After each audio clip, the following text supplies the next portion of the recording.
2024 Iowa City Book Festival, presented by the Iowa City UNESCO City of Literature. We would like to thank the sponsors and partners that made this event possible: the City of Iowa City, the University of Iowa, the Iowa City Public Library, Prairie Lights, Iowa Public Radio, the Graduate Hotel, and Think Iowa City.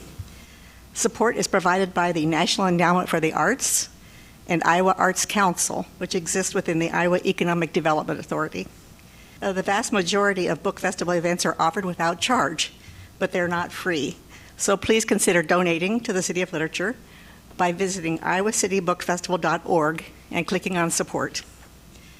Today we're at the panel discussion, Writing on Film, a discussion on film criticism and writing, featuring accomplished film writers Jonathan Rosenbaum from the Chicago Reader and Mariah E. Gates, who writes for the RogerEbert.com. Discussion is moderated by Ariana Martinez of Little Village. This event is presented in partnership with the Refocus Film Festival. Please welcome our moderator, Ariana Martinez. Good morning. Thank you all for joining us today. I am Ariana Martinez. I'm a freelance film critic. I'm also a graduate student of film studies at the University of Iowa.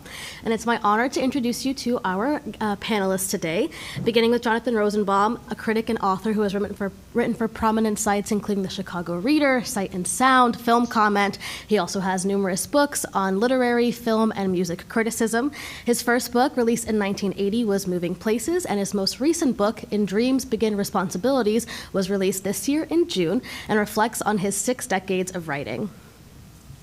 And then our other panelist is Mariah E. Gates, also a film historian and film critic, the writer behind Female Filmmakers and Focus column for RogerEbert.com. She also has her first book coming out next year in March. My note card. Cinema Her Way, Visionary Female Directors in Their Own Words, which centers her conversations with prominent filmmakers. Thank you for joining us. We hope to have an illuminating conversation on the realities and also the dreams associated with a career in film criticism.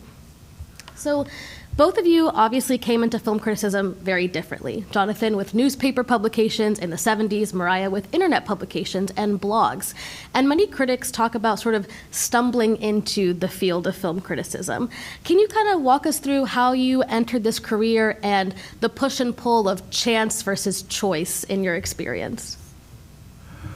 Well, I think actually I grew up in movies because my grandfather ran a small chain of movie theaters in Alabama, and so I grew up seeing all these movies for free. And from a very early age, I knew I wanted to be a writer, at least since grammar school. But it wasn't until much later, in the 70s, that I was able to join the two things together. And that was partly because I wasn't publishing my short stories and novels, but I was publishing my film criticism. So I think very early on, well, I don't know, in terms of my current book, And Dreams Begin Responsibilities, the first of my books that includes literary criticism and film criticism, rather literary criticism and music criticism. But I actually had difficulties finding a publisher because originally I went with two academic presses I went to, and in both cases the editors wanted to publish the book, but the publicist vetoed. And which is kind of interesting that publicists actually have more clout in academic publishing than the editors, which is kind of, to me, it was shocking. Other people, sort of like already sort of knew this, but it was, but I actually think that it's obviously one thing that is screwing up, I think, our whole society in a certain ways is the fact that we can't distinguish between advertising and news, for example. Yeah. Or between news and entertainment, for that matter, and news, entertainment, and advertising all become almost like the same substance in this culture. One of the sort of like principles of this book was that to put to put these different kinds of criticism together because they were together in my life. And from the very early age, from the earliest I can remember, I was into music, I was into stories, which I didn't know was literature then, and I was into movies. And to my amazement, when I put together the book, giving it a chronological, basically based, that everything in the book is in more or less in chronological order as far as I knew, could tell when something was published or when something was written. I actually found that one of the principles that I've kind of gradually come to subscribe to as a film critic is that saying that a film is good or bad is by itself meaningless. That you always, in order for it to make sense, you have to say good or bad for what, good or bad for whom. And I think it's a very important distinction, because it seems to me that there are some good books that are good for one person and might be actually harmful to other people. And I think this distinction isn't made. There's a kind of attitude that everybody in the audience is supposed to have the same taste and have the same idea. And so there's a certain way in which it's important to me that we know what something is good or bad for. And I also think that there's a certain kind of way in which something that was once said to me in an interview by Jean-Luc Godard almost becomes a motto of the book, which is that that people tend to think of themselves as terminals or as stations between, terminals between planes. But Godard said, I'd rather be considered an airplane, not an airport. And it's a distinction that, for me, means that people take you to where they want to go and get off. That you basically, when I read somebody else, including a critic, it's often using it to go where I want to go, not to where they want to go necessarily. So I think, anyway, just by way of introduction, those are the things that led me to this book. Awesome, thank you. I love that. I also had trouble selling my book because most publishers didn't think that women directors was a sellable subject, even though it was literally interviews with working women who have fan bases. But, I found a publisher, so that's all that matters. But how I got into film criticism is sort of similar in that I grew up in the literal middle of nowhere, and it's in Northern California, 3 hours from pretty much anything that looks like a real business, except we had a movie theater and we had a video rental store called Top Hat, rest in peace Top Hat. And I spent my entire childhood watching movies on Encore, going to the movie theater, it cost like $2, I think, and renting 5 movies for 5 days for $5 at Top Hat Video. And I was the only nerdy film kid in this town, so I adopted to the internet pretty early on. My mom was in a PhD program, so we had a computer early on, and I found Yahoo groups. If anyone remembers Yahoo groups, you could just talk about, I could actually talk about the films I was watching with people who were actually watching them. And the next thing I know, because I'm a millennial, social media came about when I was in college, and I actually studied literature. I did comparative literature, but movies never left, and I still talked about movies, and I started Facebook groups, and somehow all of that social media became blogging, and then Twitter. A lot of really quick hot takes on Twitter, and for about a decade, from my Twitter hot takes, I worked in film marketing for 10 years, so I've seen a lot of the inside of how Hollywood works, and I would recommend not doing that if you can. It really makes you hate. It makes you hate movies. It makes you hate the people who pay for movies getting made, but it also makes you a little more grateful when a good film does make it through that labyrinth, because there's a lot going against movies. A lot of just terrible capitalists, and so I left my last job. I worked at Netflix. Which was the worst.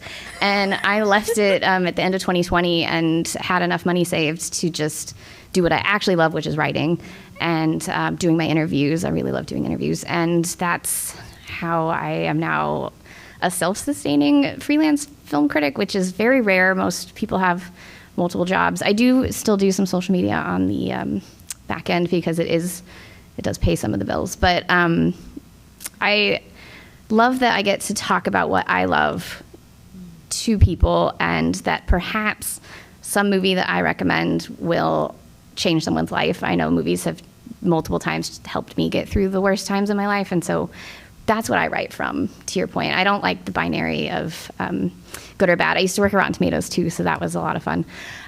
It was not fun. And I saw a lot of horrible people tweeting terrible things at the Rotten Tomatoes account. But I think movies can really help people emotionally. That's sort of how I try to write. Like, how could this movie maybe touch you? How can it change your life? How can it teach you about something? And so that's also why I like doing interviews, because you get the firsthand account of like what the filmmaker was thinking or how they were feeling making the film. So that's the roundabout answer for me. Awesome. Thank you both so much. So whether you're tasked to write for a publication or you're personally compelled to do so, what does your approach look like? Where does criticism begin for you, and then where does it go? Well, I actually think that film critics should not, this is my own conviction, should not have either the first word or the last word about film. That basically what a film critic does, if she or he is good, is expand the options of a public discussion. And it's a public discussion that begins before the critic comes along and continues after the critic leaves. So a critic who's doing a good job is actually expanding or improving the options in certain ways, or the quality of the discussion, but not laying down any kind of like final judgments at the beginning or at the end. I kind of like to the idea of keeping things open. When I get assigned, like half the movies I review, I'm assigned by my editor. Half of them are movies that maybe I saw early on and begged. Like I wrote about The Woman of the Hour, which I really loved, out of TIFF last year, and I begged for that review. Gave it 4 stars. It's a great film. But where I start with whether it's an assignment or something I love is thinking to what you said earlier, like what was this film's aim? Because not every film is aiming to be Citizen Kane. Not every film is aiming to change the form or speak, truth to power or something. Some films are cozy. And were they aiming for cozy? Did it hit cozy? Are my friends who want to watch a cozy, spooky movie gonna love it? Okay, that's what I want to highlight. So I try to think like each piece of art is made for somebody. What's the audience? Do I think this film speaks to that audience? Really, for me, a film is only a failure if it didn't hit what it was trying to do, or it clearly cut corners. But even like a lot of smaller independent films, I feel like sometimes get dismissed because they quote unquote look cheap. But then if you think about like what was their budget, like did they do what they were trying to do with their budget, then you shouldn't knock it for looking like it was shot in someone's living room. So, well, one way which we might differ on about this is that, there's recently a book-length interview with Michel Simon, the editor of Positif, and I think he says at one point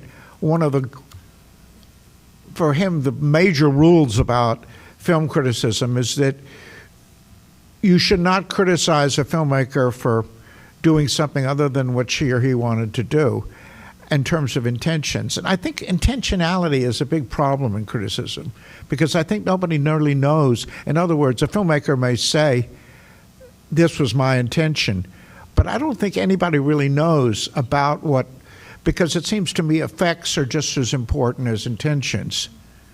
And so I think in a way it's hard to be sure if you're judging a film in terms of what it's trying. In other words, we act like we think we know what something is trying to do, but we don't always know for sure.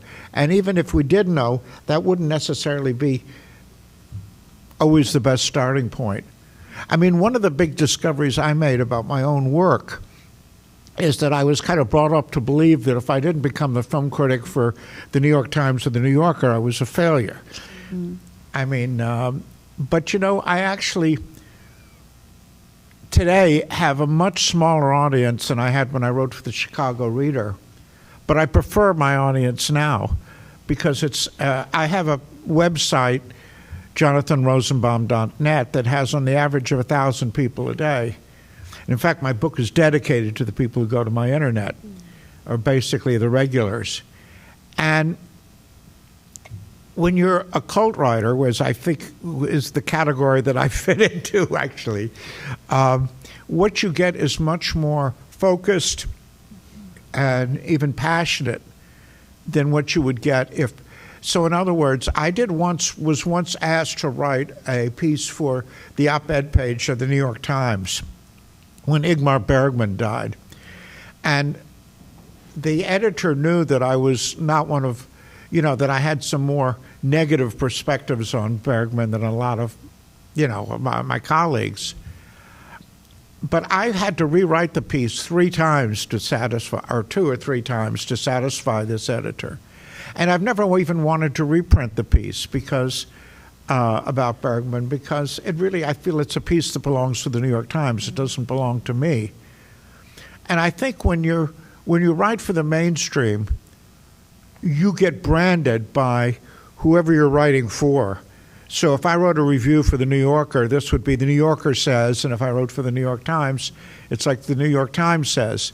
Whereas I actually argue, and this is maybe a more controversial thing, I quote Manny Farber as saying that he can't imagine a better art form, that I actually consider film criticism an art form and that I'm therefore an artist.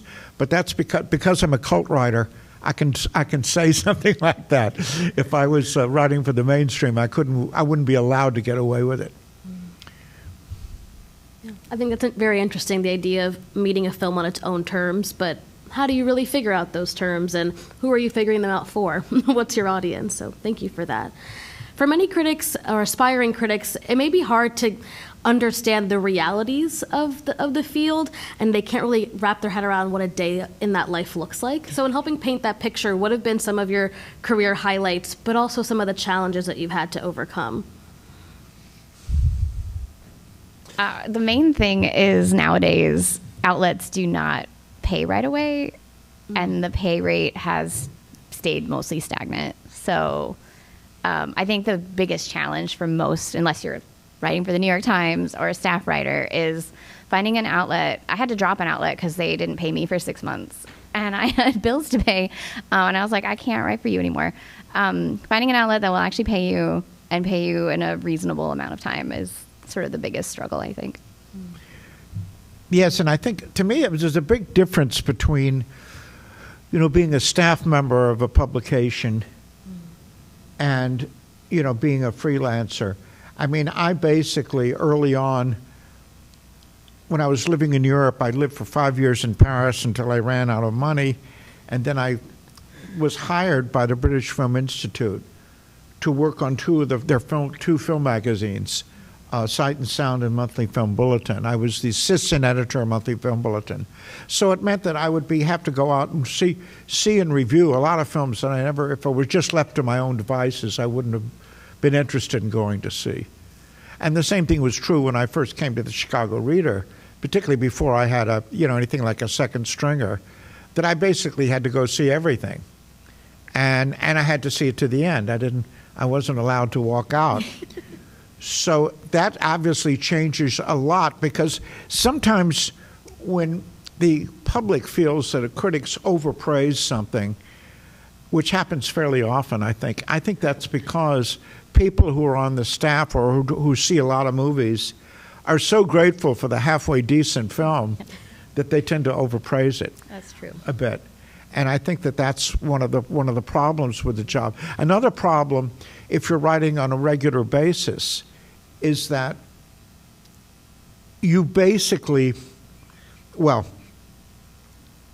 I think that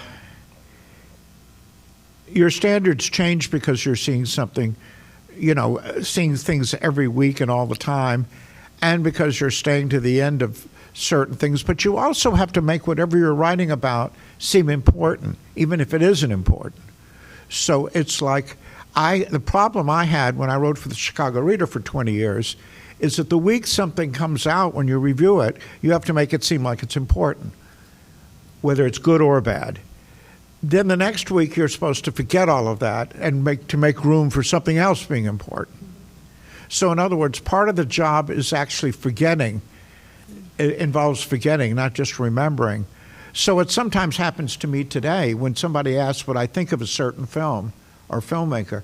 I'll look up the film on my own website to find out, first of all, whether I've seen it or not and reviewed it. And then even after I read my review, I still can't remember the film.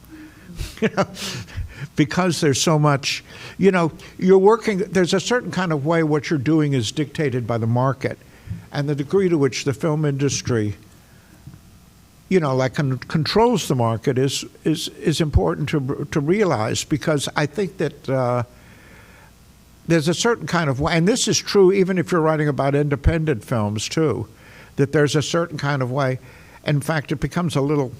When I was commissioned to write a survey of independent and experimental films, all the filmmakers I wrote about, became lifelong friends.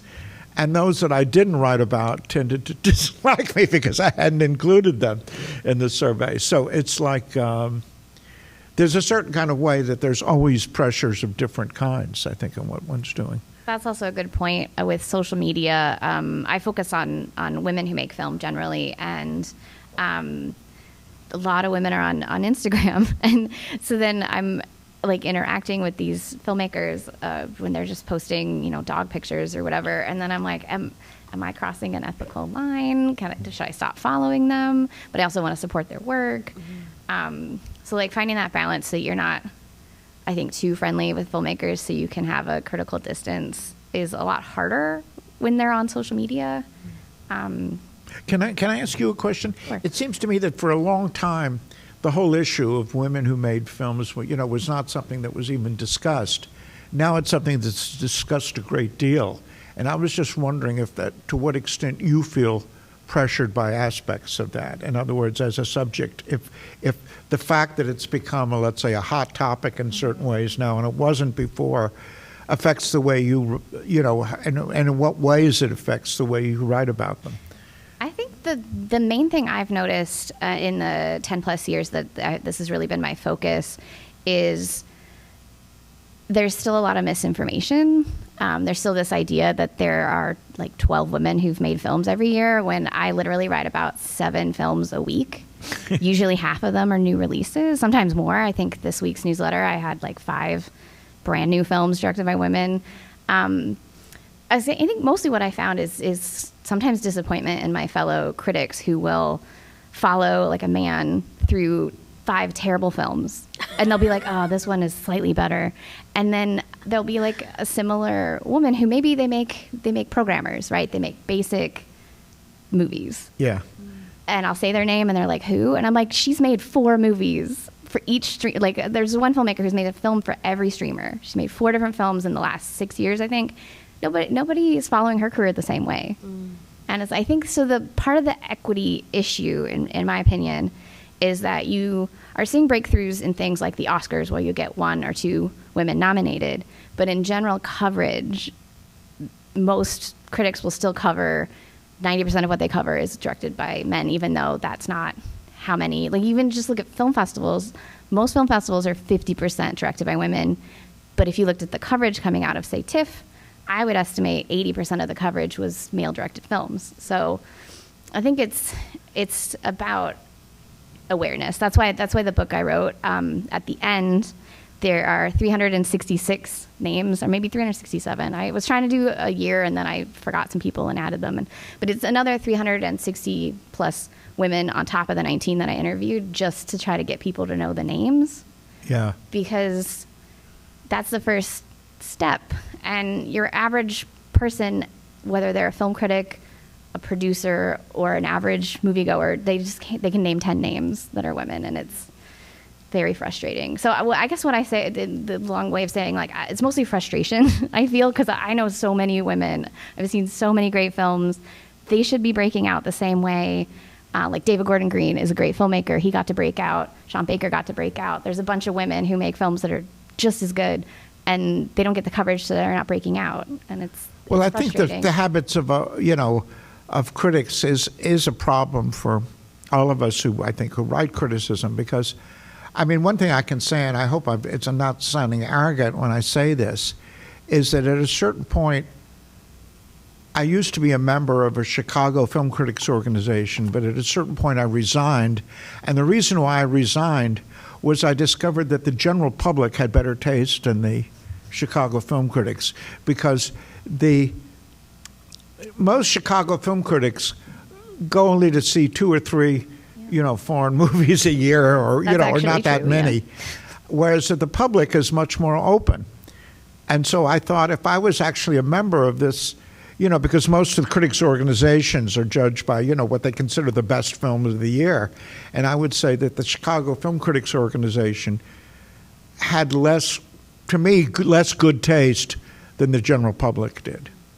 I would agree. The international films of any kind of international film is still a struggle to get people to go. Like the Chicago International Film Festival is on right now, and I've gone for the last few years, and the amount of critics who don't go to the international part of the International Film Festival but will go see, like Dream Scenario 2 weeks early. I'm like, that movie's coming out.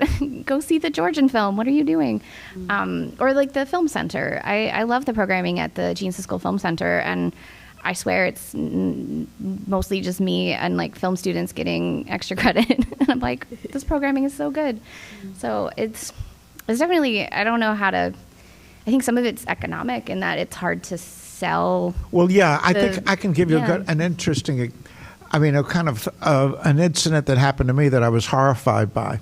When one of my favorite contemporary films is Bela Tarrantino's Satan Tango, when it was showing at the Toronto Film Festival, the actual public screening was a full house, but for the press show, there were only 2 or 3 other people. And when I said to actually a critic I admire a lot, John Powers, you really should attend this, and he said, I'd rather see 5 bad films. And I thought, why would he rather see 5 bad films? Because he wrote for Vogue, and if he wrote about Satan Tango, they wouldn't be interested. So it's like there's a great deal that goes on in this culture, which I like to call capitalist censorship, and Yes. and it seems to me that operates on every conceivable level in terms of what one can write about and where it could go and so on. Yeah, that's why I started like your website. I started a newsletter because I know there are so many films directed by women out each week, and I can't write about them all for pay. That's just not going to happen. No one's going to let me write about 7 reviews a week. But the newsletter gives me control over how I want to write about the films. I can share other people's reviews if I think someone else had a really great take. And at least I know the people who care, which is maybe not a lot of people, but the people who care and want to find these films can subscribe. They can get it every Friday. I know someone is going to see these films. And in some ways that might even be better than writing for a bigger place where, say, if it went on IndieWire, but it's a film you've not heard of, you probably aren't going to click on it. And then, so I think I agree that it's a lot of the problems, as everything, boils down to economics and capitalism being terrible. Absolutely. But have there been any moments, any high points where the right person said yes, or you were just reminded that I'm doing what I love, or even better, I'm good at what I do? Moments where you were reassured, redeemed for the work that you do? The one thing that was a high point for me, I suppose, is when I moved to Paris in 1969. That point, I'd hardly published anything. And I asked the editor of Film Comment if I could write a kind of a Paris letter or something like this.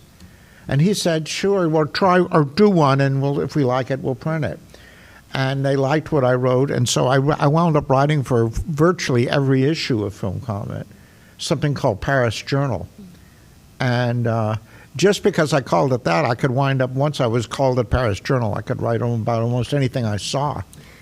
So that was a great step, and a kind of a liberation, too, because it meant having a lot of freedom, because it was that. It wasn't like I had to cover this and that and so on. There wasn't any agenda that was handed to me.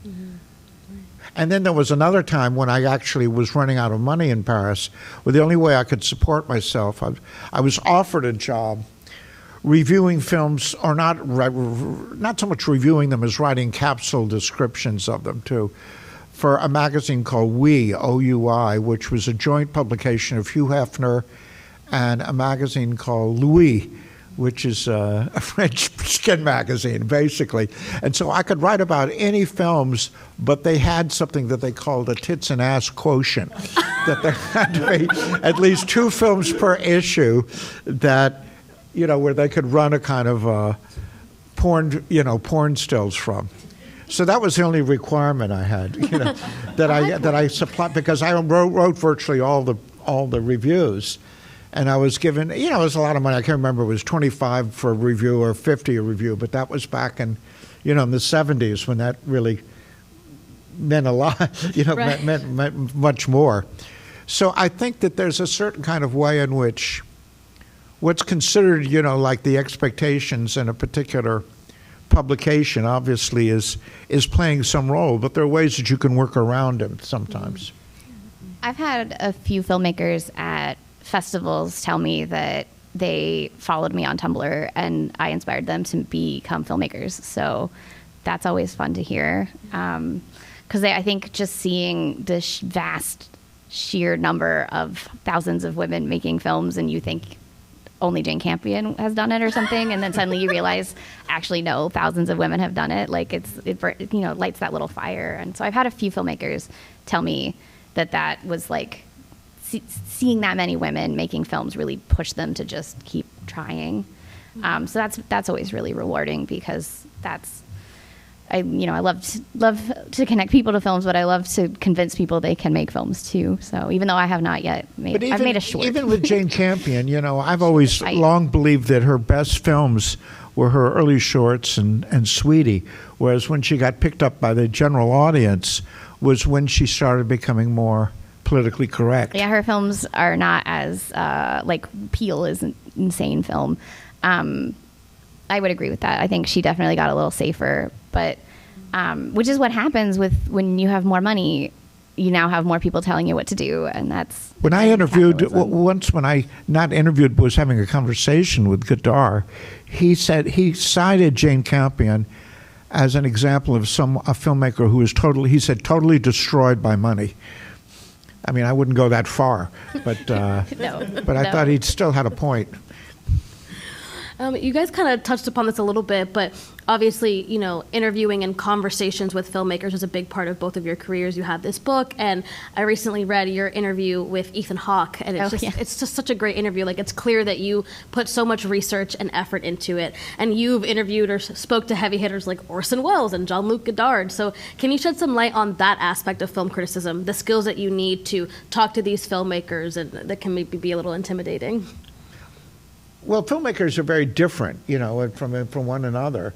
So there's some who basically are very sensitive to anything criticism you might make, while other filmmakers, it's even sort of like, say, they don't mind if you dislike a film of theirs. That's something that Jim Jarmusch said to me, that he liked reading me, which I was very pleased by, even if I didn't like one of his films, So I think it varies. I mean, one thing that impressed me a lot, I became friends with Béla Tarr, actually, because he liked what I wrote about. Actually, even before Saint Tango, I wrote a piece called A Bluffer's Guide to Béla Tarr, in which when I basically felt like so many critics are intimidated about writing about things that they don't, because they feel like what they're going to say is inadequate. Like, how can I write about Hungarian cinema when I don't know a whole lot about Hungarian cinema? And so my piece was trying to kind of like address that. But I wound up teaching, I think it was 3 separate times, or maybe 4 separate times, at Film Factory, which is a film school that Béla Tarr started in Sarajevo, after he decided that his last film was going to be The Turin Horse. And what was extraordinary about that, you could call it a school, but it was called Film Factory. And that's the way he regarded it, that it was basically just a factory for producing films. And what was amazing to me about it, just not only how intense everything was with, because I was put in charge of showing people independent film. At first it was American independent, but I mean, if it's okay if I included Erich von Stroheim as an independent filmmaker rather than as, like as Hollywood and so on. But then it just became independent cinema. And so I could do that. But what I found extraordinary about Belatar himself went through all the applications and chose the people who, were accepted. And what I found remarkable is they all work on each other's films, but there was absolutely no sense of competition of the students with each other.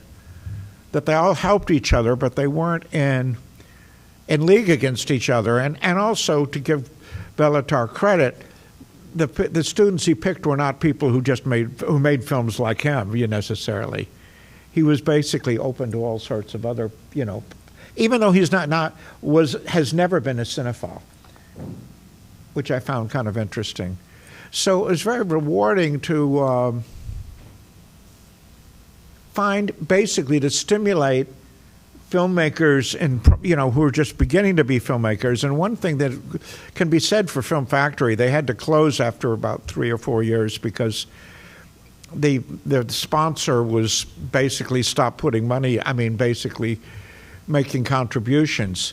But all of the first class of students that Belatar hired are all making films now, all over the world. It was very international, and in fact, and very unusual films in a lot of cases too, but quite different from each other. Some are more commercial than others, but really spread out all over the planet. So you could almost say that they're all, after a fashion, active, that is to say, successful filmmakers who go on working. And that's just shows what a good teacher Bela was and is. I would agree with what you said about every filmmaker is a little different. Some filmmakers are really intuitive on how they've come to whatever it is they've come to, and they're really terrible at answering questions because they're not really, like, the film was them speaking, right? And some filmmakers are really technical, and they have a lot of thought, and they have a lot to share with you. And so usually what I do when I'm prepping is I'll read as many interviews with that filmmaker that are out there, not usually about the film that I'm asking them, but previous ones, just to see their style, and then try to tailor questions based on what kind of thinker they are, if that makes sense. But also, if they always have like a canned answer for something, then I ask the canned answer back to them, so they have to say something else. That's a good trick, because especially if you're interviewing someone who has done a lot, like if their film premiered at Cannes and you're talking to them in January, they'll have canned answers, and you don't want to have the same answer that has been in print since June. So I think for me, a good interview comes from a lot of prep. And the Ethan Hawke one, I had interviewed him once before, but also I think my next book is going to be about Ethan Hawke, so I spent too much time thinking about him as an artist. You wrote a great piece about him that he read and said, oh yeah, I read that. He said he gave it to his mother, and I was like, oh no. But I think he's a really interesting artist, and it's... I'm sorry, what's the name again? Ethan Hawke. Oh yeah. Yeah, and but not just as a filmmaker, as an actor and a writer. He's written a bunch of books, and I don't know. So I don't know what the next book is going to be. I haven't figured out an angle that will sell to a publisher. But so those kind of interviews, like I didn't even I had questions, but it was really just a conversation, because anything he said I could answer because I knew his work really well. But that's very rare, I feel like, where you know someone's work that deeply. Well, one thing that it seems to me is keep referring back to sort of like the industry, and an awful lot of is determined by, that happens in sort of like film discourse, pre-existing categories. I mean, people live by them. New wave, independent versus, commercial, even though some people think of Quentin Tarantino as an independent filmmaker, when to the best of my knowledge, he's never had final cut on any of his films.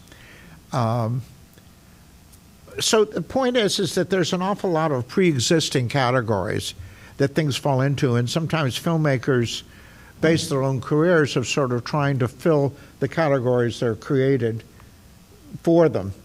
And then others who basically haven't figured out how to classify what they do, and so it becomes the job of me or other critics to tell them what they're doing, in a certain kind of way, or at least one version of that. I actually did have a filmmaker. I interviewed Patricia Rosima for Autostraddle a couple months ago, and at the end of our conversation, she said, "Thank you for explaining myself to myself." And I was like, "Wow, okay."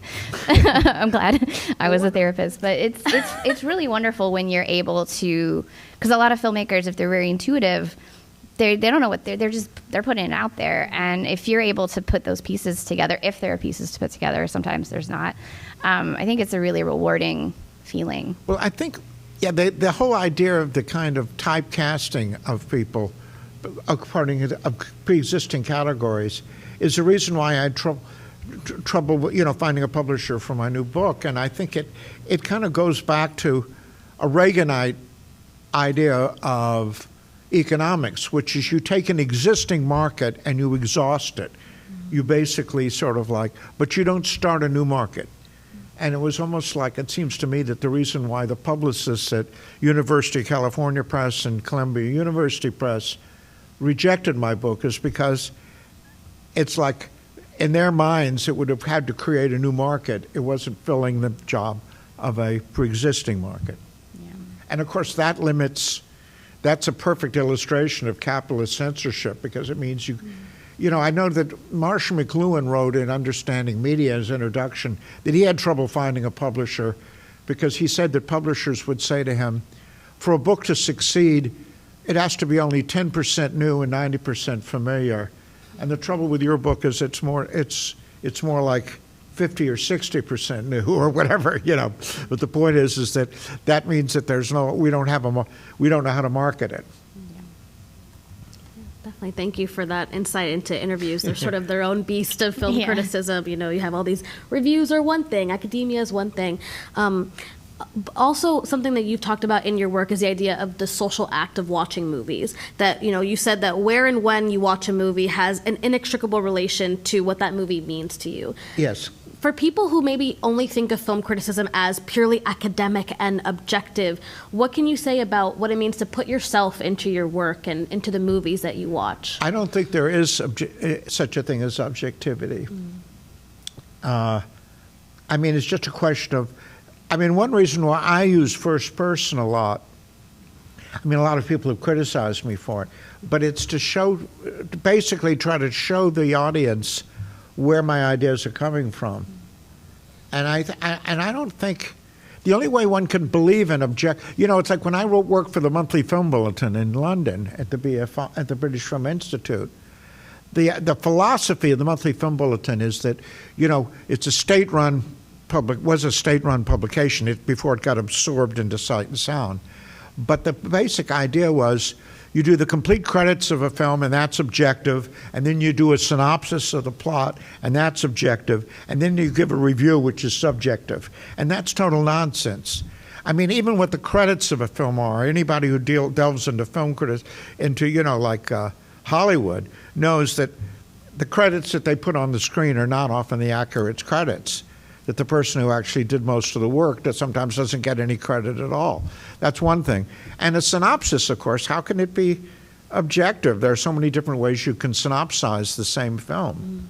So it seems to me that all of that is it's just a question of who subjectivity you're honoring, whether it's the studio's subjectivity or your own or somebody you admire or so on. But it seems to me that subjectivity is always involved, just like I don't think there's such a thing as objective journalism either, more generally. Yeah, I started out blogging and had a YouTube channel for a while, so it was always like my point of view. It wasn't. No one was telling me I couldn't say I. I actually had read quite a lot of your criticism, so I was like, someone does it. Roger Ebert often put himself in it. That's part of why I like writing for RogerEbert.com is it's one of the few paying outlets that doesn't mind if you add an anecdote or make it, hey, this scene made me think of blah, blah, blah, or whatever. They really let you be a little more personal on that website, which I love because I agree. I think maybe objectively you can talk about the science maybe of film, but even there I don't think so either. I think everything is personal. All experiences are personal. How you could have been grumpy. You could have been, your mom could have just died. Like, I don't know, lots of things happen, and that's all gonna fuel how you react to a movie, how you, really great example, the Substance coming out right now. Everyone has a different emotional response to that movie. And a lot of the discourse is turning kind of nasty because people are trying to say their emotional response is the right emotional response. I don't think that's true.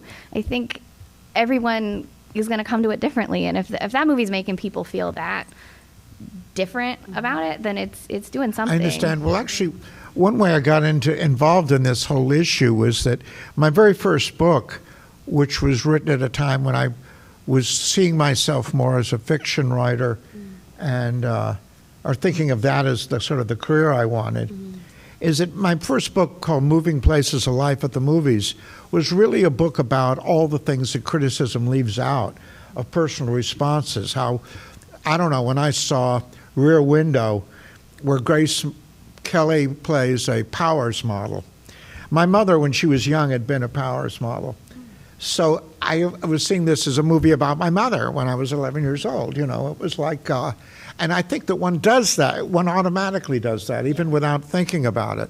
And so in a way, I was sort of like trying to honor the parts of me that were considered outside of criticism.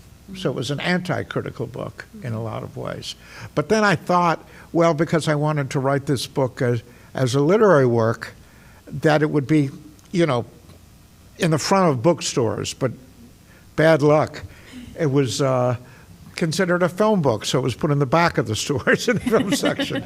And I found I couldn't make a living as a literary writer at all. I was very naive to even think that I could. I had to go on being like a film critic. And I didn't have any choice in the matter. The only way I was going to be able to support myself was if I was a film critic. So. Yeah, I agree with that. At Toronto, I saw The Last Showgirl, which has Pamela Anderson in it, and she's playing a showgirl, obviously. And my great aunt was a showgirl in Las Vegas in the 50s. And a lot of the way her family in that film disparages her as an artist, they don't see her as an artist, is almost word for word things my aunt has written me about. She says she writes me these stories because I will understand art, unlike the rest of the family, because we're both kind of artists, which I think is sweet. But a lot of what she wrote was the same kind of thing. No one in her family respected that she was a dancer because she wasn't like a ballet dancer or something. And that movie really made me understand, I think, my aunt even more than just her letters did. Great movie coming out in December or January, I think. Very beautiful. Not to be a marketer, but Actually, would it be possible to open it up for people's questions? Yes, we are going to do that next. Thank you. Yeah. So if anyone has any questions, we'll do that now. Yes. I think we have a mic coming to you in a second. Okay, well, I'll talk loud. Okay. If anyone can't hear me. But yeah, I'm so interested in the social media part of the history of writing because you talk about, I'm going to tie two things in that you talked about: news, entertainment, advertising, and then social media, and how it seems everyone is I'm sorry, yeah, it's a little hard to hear. Okay, so it seems like everyone has the opportunity to be a critic now via social media. I personally feel like writing for free is exactly what they want us to do, and it's kind of cannibalizing your industry. And I'm kind of interested in your thoughts on the accessibility of platforms, which I think is overall good, but can lead to a lot of mess to sort through. And then also maybe how that ties into news, entertainment, and advertising becoming one, and how you think we got here. I feel like those are connected, but if either of you want to take either point. I certainly think that taking it back to economics, I think the studios really love influencers because they can shower them with gifts and they can edit what they say and they can just get a nice little clip. They also love Letterboxd because you can go through Letterboxd, find a 5-star review, and pop that on there. Like, you know, you can have an Instagram carousel of 25-star Letterboxd reviews from just a fan, which is good. But also, if that's the only thing you're putting out there is 20 people who loved the movie, that's not really a discourse anymore. It's just advertising, which is weird with Letterboxd because it's a social media platform, but they use it as advertising, and I don't know if that's in the T&Cs or what. So yeah, I do think it's more because of this economics on the studio side that social media has sort of made it harder for critics sometimes to have a platform. Yeah, I mean, for me, it's the fact of having a website is what's important to me about having the website is, first of all, I don't charge people to come to it. And if I feel like writing something that I'm not going to get paid for, that would probably be the likeliest place for it. But occasionally I'll do things for free if I think the cause is worthy enough or important enough to me. But usually, you know, the first question you ask when you get asked to write something is very often, can you offer payment? You know. Yeah.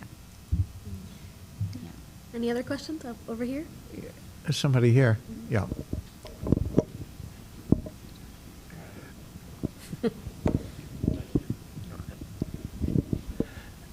Yeah, I had a question. You were talking just a moment ago about subjectivity and how you can't erase yourself from that. But then very early on, also brought up just the idea that whether or not you think about what a film was for, right, or who it was written for, what its intention was. And so I'd be curious to know, maybe even specifically, what was a film relatively early on that perhaps you saw things that you admired in it, or you saw things that were done well, but it wasn't for you, and or to just be really general, like you didn't like it, right?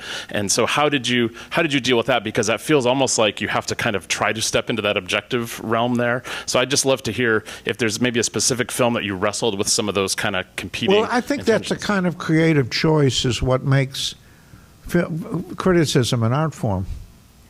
Because there are different ways of dealing with that issue. It's not like there's one standard way. And so I think it's one of the challenges of, for the writing, actually, I think. Yeah, I reviewed a film out of TIFF that I really wanted to see because I liked the book called Bonjour Tristesse, and I was really excited. It had a female director, and I didn't like it. It was well made, but it was tonally not the kind of film I enjoy, if that makes sense. And so I tried to find a way, especially reviewing it out of the premiere. I didn't want to torpedo a film that I don't think is terrible. It just didn't work for me. So that was the struggle. That was the hardest, 300 words to write, because it's like, how do I explain why this is not for me, but it might be for you, right? Well, that's how do you become an airplane and not an airport? Yeah, it's difficult. But then I think for me, I try to articulate what it is that doesn't work for me, so that you, the reader, you're like, oh, I don't mind that. Now okay, I actually might like this because the thing you hate is something I love. That's kind of the struggle, I think. Yeah. Any other questions? Thank you. So naturally, if you're writing over the course of your life, you might develop a big back catalog of criticism or reviews, but naturally you change as a person over your life, and you might revisit a film and have a completely different feeling about it. Do you ever feel the impulse to maybe edit yourself or issue some sort of addendum, or is it ever strange to have maybe a review out in the world that you don't feel represents you anymore? Well, one piece that I kind of regretted writing was that the first book in English on the Japanese director Ozu by Donald Ritchie, I was really kind of, that was a very slipshod, poor book. And I wrote a long article explaining why. And it was years before I met Donald Ritchie in Tokyo, And in fact, I even apologized to him. And for a long time, I wouldn't even put it on my website because I felt, it's sort of like at the same time one thing that's useful about it is that Noel Birch was writing a book about Japanese cinema then, which I was able to read part of, and I quoted part of it in my article as an alternative Donald Ritchie. Turned out that the whole section that I quoted was cut out of the book. So the only place that it survives is in my article, which was written for Sight and Sound, attacking Donald Ritchie's book on Ozu. So I think, these are becomes kind of mixed bags. I mean, I have 2,000 YouTube reviews on my YouTube, and honestly, it was over 10 years worth or 8 years worth of YouTubing. I don't know. I can't remember. The point is, I have no idea what half of them say anymore. To what you were saying, I know I saw the film. I know I talked about them. Every once in a while, one of the classic films I reviewed, somebody will watch it on TCM, and they'll be like, "You're the only review on YouTube of this random 1933 film," and I'm like, "Cool." So I just like to think of it as I said what I said when I said it. I'm sure I meant it when I said it. But every once in a while, I do come to a film. For example, I was going on Film Spotting to talk about Risky Business last year, and I hadn't watched it since I was a teenager, and I rewatched it, and actually I didn't like it when I was a teenager. I watched it, and I was like, oh, this is about how Reaganism is terrible, and economics was ruining society. Wow, I didn't get that when I was a teenager. So I issued kind of a, like, hey, I actually think this movie's really good, but I was an idiot when I was a teenager. So I do think it's important to revise sometimes, relook at films at different ages. But there's, you can't rewatch every movie you've ever seen. That's too many movies. But I think it's just not being afraid. I can't remember who said this, but my boyfriend, who's also a film critic, Robert Daniels, says this all the time, that a film critic's job is to be wrong. Meaning, you said what you said, it might not be right, but it felt right in the moment, and 10 years from now, you're probably going to look back at it and be like, wow. Well, the moment is important, and about that, because I think one reason why Heraclitus, I believe, said you can't step into the same river twice is not only because the river keeps changing, but you keep changing. Even your cells get replaced by other cells. So it seems to me natural that one's point of view can change over time, or when one sees a film again, it can change also. And that's the way things should be. I think the whole idea, which is promoted by the media, of critics giving the final judgment, is a very bad idea. I don't think there should be any final judgments. Yeah, and it was A.O. Scott that said the film critic's job is to be wrong. I remember that now. Yeah. Yeah. And he was wrong lots of times. Yeah, I think you said, Bellatar said he liked reading. No, Jim Jarmusch liked reading your stuff even if it was negative. Some of my favorite film writing is a film I love and someone absolutely hated it. Yeah. And I read it and I'm like, I think you're wrong, but I love the way you articulated your wrong opinion. And the thing is, there is no right or wrong with opinions. It's how well did you state your case? How well did you actually do the work? And I don't know that all critics do the work of actually critiquing. They just, write 400 words and call it done. And I'm like, okay, I didn't get anything from this. So I don't know. But I agree. I think I love the process of processing my feelings through writing. And I like to read someone who does something similar, and everything else I just kind of ignore. So, yeah. Thank you. With that, we are out of time, but thank you. Oh, okay. Oh, shoot. If we have time, yeah, sure. So this is an expansion of your previous takes on liking and hating things and rethinking and the commercialization of advertising. So I got talked into seeing Megalopolis the other day at Film Scene, and then was reading around and was so struck by the strangeness in which there was the line that said, "This is horrible," for all the obvious reasons. Anybody who's seen the film, you can see how easily you can say that. And then there were people like Manohla Dargis in particular who really tried to rescue it for a failed experimental film. In other words, she tried to, and it was clearly done because she wanted to support Coppola, and she wanted to somehow give people an access to the film that was not just a predictable set of canned opinions. Yeah. But you're reading it and you kind of see her work hard at standing on the line somewhere in the middle. But I was wondering, A, whether you've seen the film and thought about it, and B, whether, you can kind of do this. If you just successfully switch the genre or the reception for them, maybe it is what you called, Jonathan, you called about opening up rather than, or airplane criticism. But, yeah. Well, I think it's, even though I think Manohla is quite knowledgeable about film, she tends to be very respectful of power, and maybe too respectful for my taste. Because I mean, she wrote pieces about, like, I can remember when Janet Maslin reviewed Cannes one year, and the only things that she devoted her column to were what Harvey Weinstein had to say about the prizes, which he disagreed with because they weren't for his films. And so that's what kind of like got reported on, not the films that won the prizes, many of which Janet Maslin didn't even bother to see because Harvey told her, don't waste your time or whatever. But I mean, I think that there's an awful lot of buck passing that goes on in these things. Yeah, I think a lot of critics, whether they are established or not, are afraid of ruffling relationship feathers. I think that's real, regardless of where you stand on the pole of access. Yeah. And it can be difficult to write around that. To your point with the New York Times, it's not just her saying it, it's New York Times saying it. So then you have to go through the rigmarole of what the editor let you say.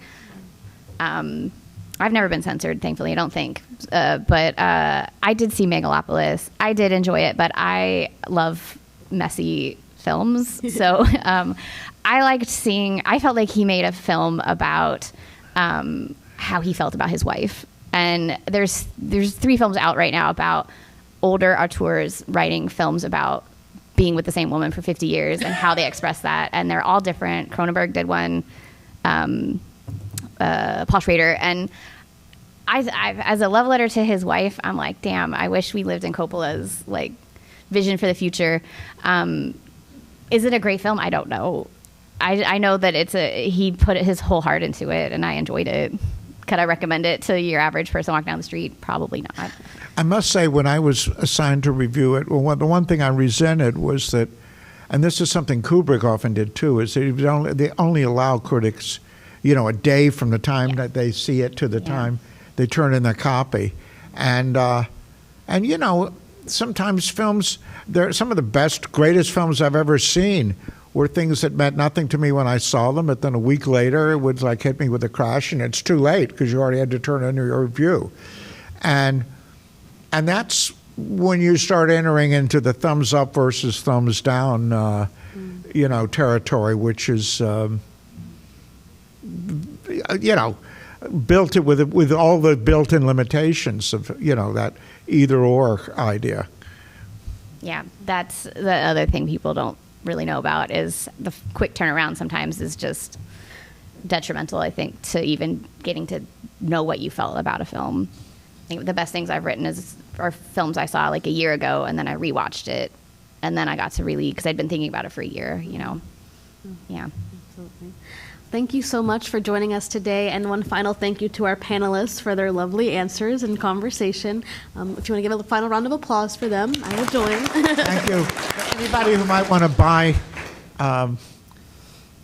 like my book, it's got for between 1 and 1:30 at, The Chauncey? I guess at the Chauncey? the Theater 2 in Chauncey.